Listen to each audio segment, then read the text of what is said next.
A palavra ficou com a Tássia agora. Obrigada, Elia. Com uma apresentação dessa, eu nem preciso quase falar, mas é uma honra estar aqui com vocês, fico muito feliz. A CDE é realmente parceira do escritório, eu faço questão de indicar para todo mundo, eles que cuidam de todas as minhas empresas, e eu sou tanto advogada como empresária, por isso que eu sei como é difícil empreender no nosso país, e eu sei como causam muitas dúvidas as questões trabalhistas. Então, vamos lá. Hoje eu vim falar com vocês sobre a NR1. E a primeira coisa que eu quero falar com relação à NR1 é, já está valendo. Tássia, eu vi uma notícia de que a Justiça suspendeu a NR1, não está valendo mais? Está valendo. A NR1, ela não foi suspensa. O que aconteceu? As notícias que saíram é de que houve uma liminar suspendendo os efeitos da NR1 para as empresas filiadas à Fiesp. Então, é algo bem específico e uma decisão temporária, não é nada em definitivo. Tá bom, Tássia, mas o que é a NR1? Quais são essas alterações? A NR1, ela sempre existiu, a empresa sempre precisou seguir. Recentemente, nós tivemos algumas modificações. A princípio, entraria em vigência em maio do ano passado, entrou em vigência em maio desse ano. Essas alterações, elas falam dos riscos psicossociais. E por que isso? Chegou o momento da gente olhar para a equipe de uma maneira diferente. Chegou o momento da gente olhar para a empresa de uma maneira diferente. Então, o objetivo do legislador aqui foi realmente que a gente pudesse entender o contexto de sociedade que vivemos hoje e entendesse qual vai ser o papel da sociedade, do empresário com relação a isso. Então, o que é a NR1? O que essas alterações, o que elas estabeleceram para o empresário? A primeira coisa, ela estabeleceu o gerenciamento de riscos psicossociais. Gerenciar riscos sempre foi uma obrigatoriedade. Agora ela traz de uma maneira mais específica, principalmente com relação aos riscos psicossociais. Ela trouxe ainda a necessidade de definir responsabilidades, obrigatoriedades e direitos da empresa e do empregado, por exemplo, através de um regulamento interno, através de políticas internas. Ela incluiu os riscos psicossociais, como, por exemplo, a carga excessiva de trabalho, a pressão por resultados. Ela incluiu esses riscos e falou, ei, empresário, olhe um pouquinho mais para isso. Por que, Tássia, que o legislador trouxe isso? Pela quantidade de processos envolvendo acidente de trabalho decorrente de doenças psicossociais, de doenças mentais, de doenças psicológicas. Doenças como a síndrome de burnout, ansiedade, transtorno pós-traumático, todas envolvendo o ambiente de trabalho, em especial a síndrome de burnout. Quando eu começo a ter muitos processos com essa temática, além disso, muitos afastamentos por essa temática, o legislador falou, peraí, deixa eu ter uma atitude, deixa eu fazer algo para que a gente possa evitar isso.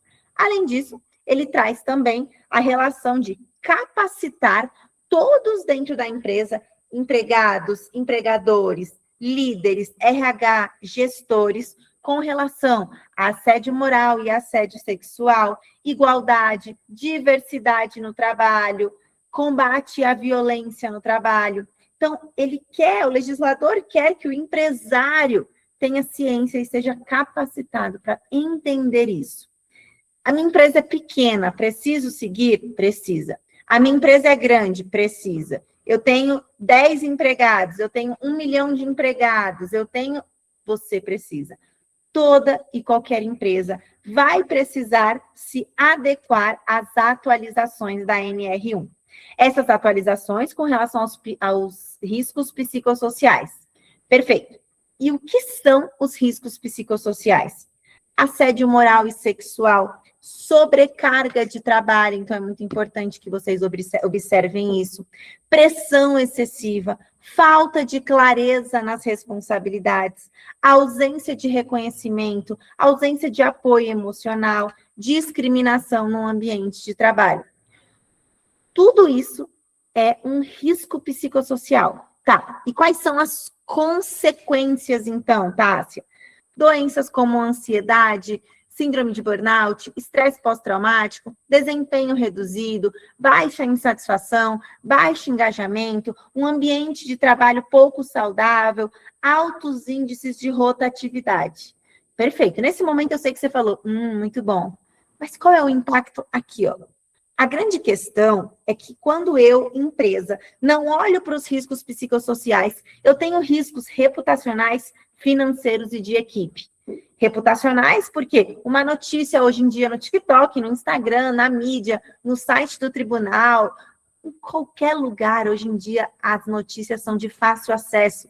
Então, uma notícia de que um trabalhador seu foi acometido, uma notícia num grupo de WhatsApp dos seus clientes, na sua cidade, no jornal da sua cidade, isso pode impactar a reputação da sua empresa. Financeiros com condenações. Então, eu posso ter um processo trabalhista, uma condenação. Eu posso ter uma fiscalização e eu vou ter multas. Eu posso ter ação regressiva do INSS. Então, o INSS viu que o empregado se afastou por acidente de trabalho. Ele vai lá e processa a sua empresa para, ei, empresa, devolve aqui o dinheiro que eu gastei com o seu empregado. A gente tem um custo de equipe, então toda hora eu precisar trocar a equipe, colocar alguém no lugar, sempre falta, isso gera um custo também para a empresa. Então, olhar para os riscos psicossociais é algo que vai beneficiar a sua empresa. Quando eu olho para a equipe, quando eu olho para o time, eu beneficio a minha empresa. Até porque a sua equipe é o seu time que vai lidar com o seu cliente. Pensem só no restaurante, você vai num restaurante maravilhoso, a comida maravilhosa, mas o atendimento ruim. Você vai sair de lá, alguém vai falar assim, Thaís, Paulo, Lucas, Gustavo, você já foi naquele restaurante? Já fui. A comida é boa. Nossa, mas o atendimento é muito ruim.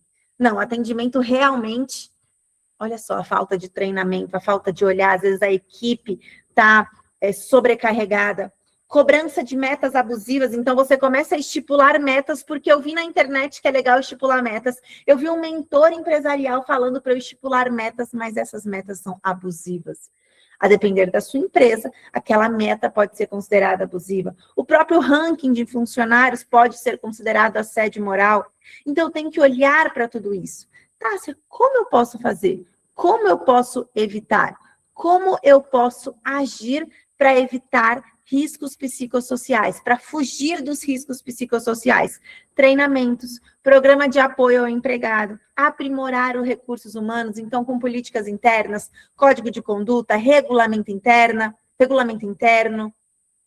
implementar políticas, a matriz de monitoramento.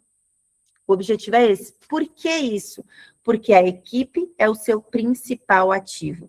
O principal ativo de uma empresa é a equipe. O principal ativo de uma empresa é o time.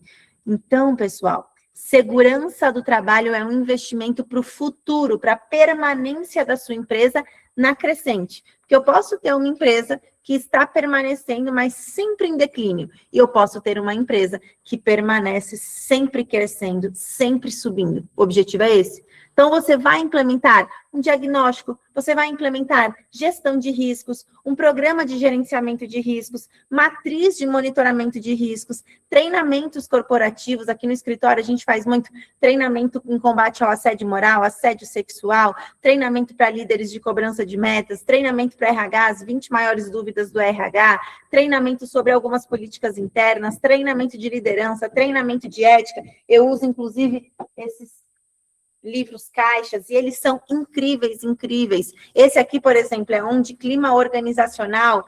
Ele é incrível para você engajar a equipe, para você trazer o time para você, melhorar cada vez mais a relação com o próprio RH. A gente tem o de compliance, a gente tem o de endomarketing, a gente tem esse aqui, trocando papéis na empresa. Esse daqui é ótimo para você ter um engajamento cada vez melhor com a equipe. Criar estratégias para endomarketing, políticas internas, canal de denúncias. Preciso de um canal? Agora com a NR precisa de um canal. Mas calma, cada empresa vai ter a sua forma de implementar um canal de denúncias. O importante é que ele seja sigiloso, o importante é que eu faça uma gestão do canal. Isso vai te ajudar a ter transparência e saber o que acontece na sua empresa. O endomarketing, pessoal, nada faz o empregado produzir mais quando ele tem orgulho de trabalhar naquele ambiente. Se eu tenho empregados que são adoecidos no ambiente de trabalho, que não gostam de trabalhar naquela empresa, que não gostam da empresa, a produtividade dele vai ser baixa. Ele está até 8 horas aí por dia na sua empresa. Ele trabalha as 44 horas semanais, mas ele produz quanto? 30, 25, 20, 15? Por quê? Porque ele tem um retrabalho, ele está adoecido, ele não gosta de estar ali. Faltou o endomarketing, que é o marketing interno mesmo da empresa. As políticas internas, a gente tem diversas políticas, por exemplo, política interna de WhatsApp. Quando o seu empregado tira férias, você tem grupo de WhatsApp da empresa, ele continua no grupo ou não? Sabia que ele continuar no grupo pode ser um risco de ausência de desconexão ao trabalho? E ele pode falar que, na verdade, ele não descansou, ele não teve as suas férias, porque ele estava no grupo de WhatsApp, mas ele nem precisava responder, mas ele ficava recebendo tudo que acontecia, os problemas, enfim, os perrengues. E ele pode pleitear isso pela ausência de uma política interna. Você faz uma política e estabelece que agora nas férias, olha, fulano de tal está de férias, olá pessoal, o Ricardo está de férias, por isso ele vai ficar ausente do grupo de WhatsApp, é totalmente proibido encaminhar qualquer mensagem de trabalho para ele durante as férias dele. Quando ele retornar, ele volta para o nosso grupo de WhatsApp. Ricardo, muito obrigada, boas férias. Pronto, você não expôs, você não assediou, você não fez nada vexatório, você não humilhou, mas você excluiu do grupo para o bem dele. Isso vai ser bom para você, isso te ajuda. Aquelas mensagens de WhatsApp, não precisa responder agora, cuidado.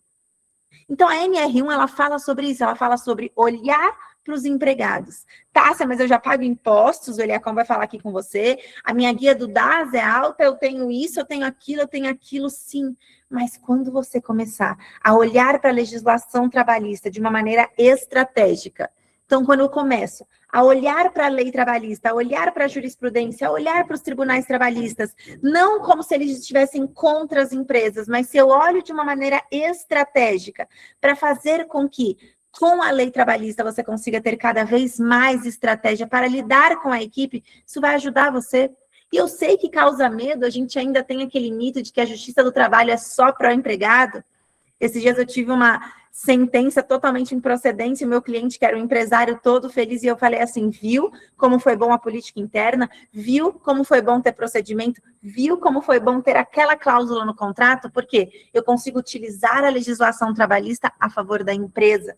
É possível fazer isso com estratégia. E além disso, nós, como empresários, a gente tem uma função social, a gente tem um papel importante na sociedade. Os empregados, muitas vezes, passam mais tempo na nossa empresa do que com as famílias. Então, a saúde da sociedade também depende de como é a saúde dentro da nossa empresa, como é o meio ambiente laboral. Então, sempre olhem para isso. Isso vai fazer a diferença na empresa de vocês. Isso vai fazer a diferença no crescimento da empresa de vocês. Um outro ponto que todo mundo pergunta, Tássia, hoje, se eu precisar me atualizar hoje com relação à NR1, o que eu preciso começar hoje? Comece pelas políticas internas.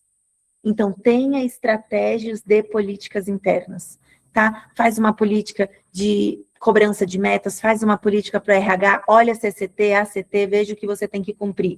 Depois disso, treinamentos corporativos, treinamento de ética, treinamento de assédio, treinamento de cobrança de meta, treinamento de liderança. Depois você vai para a gestão de riscos para fazer o PGR, não se esqueça, isso não é só com advogado, é com uma equipe multidisciplinar, você vai precisar do engenheiro do trabalho, do técnico segurança do trabalho, e olhe, cada vez mais, atestados e afastados.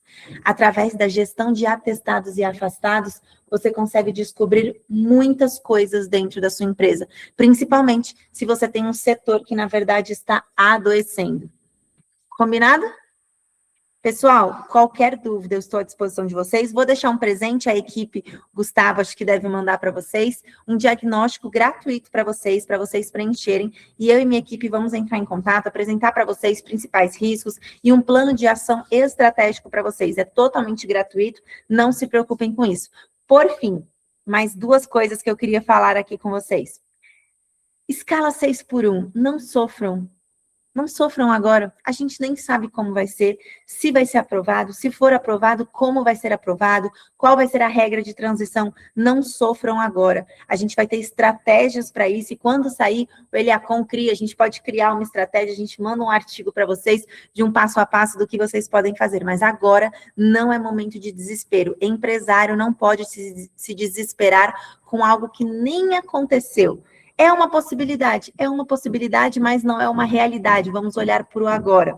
Segundo ponto também, que está no STF, a questão da pejotização. Posso ter contrato PJ? Você até pode, mas a decisão do STF não vai mudar quais são os vínculos empregatícios. O vínculo continuar sendo SHOP. O que é isso? Só para vocês gravarem quando vocês quiserem contratar. SHOP. Subordinação, habitualidade, onerosidade e pessoalidade. Se eu tiver esses 4 requisitos, eu tenho vínculo de emprego. Se falta um requisito, eu já não tenho vínculo de emprego, perfeito? Muito obrigada, foi uma honra estar aqui. Como eu sempre falo, o Eliacom, para mim, ele é incrível. A contabilidade é incrível, o trabalho que vocês fazem, eles cuidam de mim como pessoa. Eu brinco que eles cuidam da minha pessoa física, da advogada e da empresária. Então, eles realmente cuidam de tudo. Quero mais uma vez, Eliacom, te parabenizar. Eu acho que os empresários estão muito bem assistidos por você e nós precisamos de cada vez mais profissionais como você nesse mundo empresarial. Senão, a gente tem muito uma mídia que nos assusta, que cada vez mais quer fazer com que a gente pare de ser empresário, de empreender e acreditar no nosso país. E eu acredito que o nosso país ele tem muito a oferecer e nós também temos muito a oferecer. Então, obrigada. Para mim é uma honra estar aqui. Já coloquei ali no meu check de metas, porque estar em um evento para você, estar em um evento com você, palestrando com você, é uma grande honra para a minha jornada profissional. Qualquer dúvida, eu estou à disposição de vocês. Foi uma honra estar aqui. Ah, tá. Eu agradeço muito. Antes de liberar, eu vou fazer a minha pergunta e fazer uma observação, né? A gente tem o hábito de falar de burocracia, a gente fala muito de custo Brasil. E quando fala-se de custo Brasil, normalmente a gente leva muito para o lado dos impostos, que são muitos impostos que tem que pagar, são obrigações e tal, e de fato, onera.